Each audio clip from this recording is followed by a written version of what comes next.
The 1983 Elric of Melniboné series is a 6-issue graphic adaptation published by Pacific Comics, created by Roy Thomas, Michael Gilbert, with the art done by P. Craig Russell. It adapts Elric of Melniboné, which was written by Michael Moorcock and is the first book in the Elric saga chronologically. The comic stays fairly faithful to the source material, telling the story of Elric's battle with his cousin Yakun and the rescue of his love. It also marks the debut of Stormbringer, Elric's soul-drinking sword. It was republished in 2015 as the Michael Moorcock Library, Elric Volume 1, Elric of Melniboné.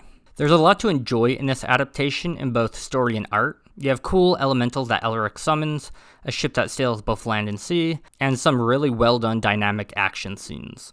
I read the original comics, and you can definitely tell that they were produced in the early 80s. Comic production techniques were still evolving, so there are some rough edges. The coloring in particular was limited. The Red Archer appears more pink or purple than red, for example, and it's sometimes hard to tell where artistic choice ends and quality control issues begin. Elric's cloak, for instance, changes from yellow to purple and back to yellow in issue 1.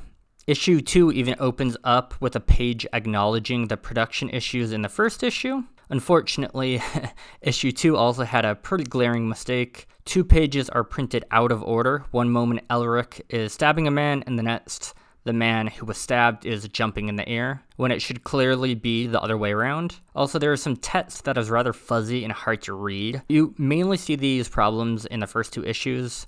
Issues 3 through 6 are a marked improvement in terms of quality, and I didn't really notice any major problems with those. The republished version does fit some of the original errors, no out-of-order pages, and there's a general cleanup of the more noticeable mistakes.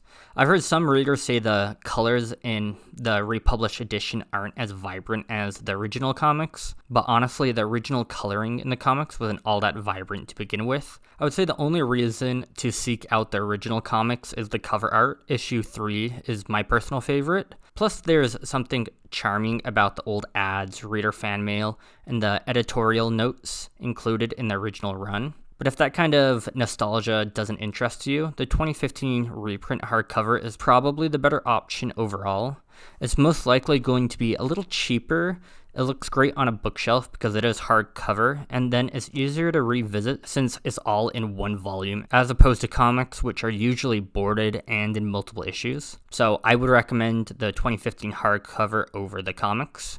I do think the series, for the most part, if you're gonna continue reading on, only gets better from here in overall quality. But if you're not interested in collecting the entire run, this is the one I might recommend reading online or picking up on Kindle. And then out of all the Elric volumes by Roy Thomas, I think the colors probably have the least amount of pop and appeal in this version. If you like this video, please like and subscribe.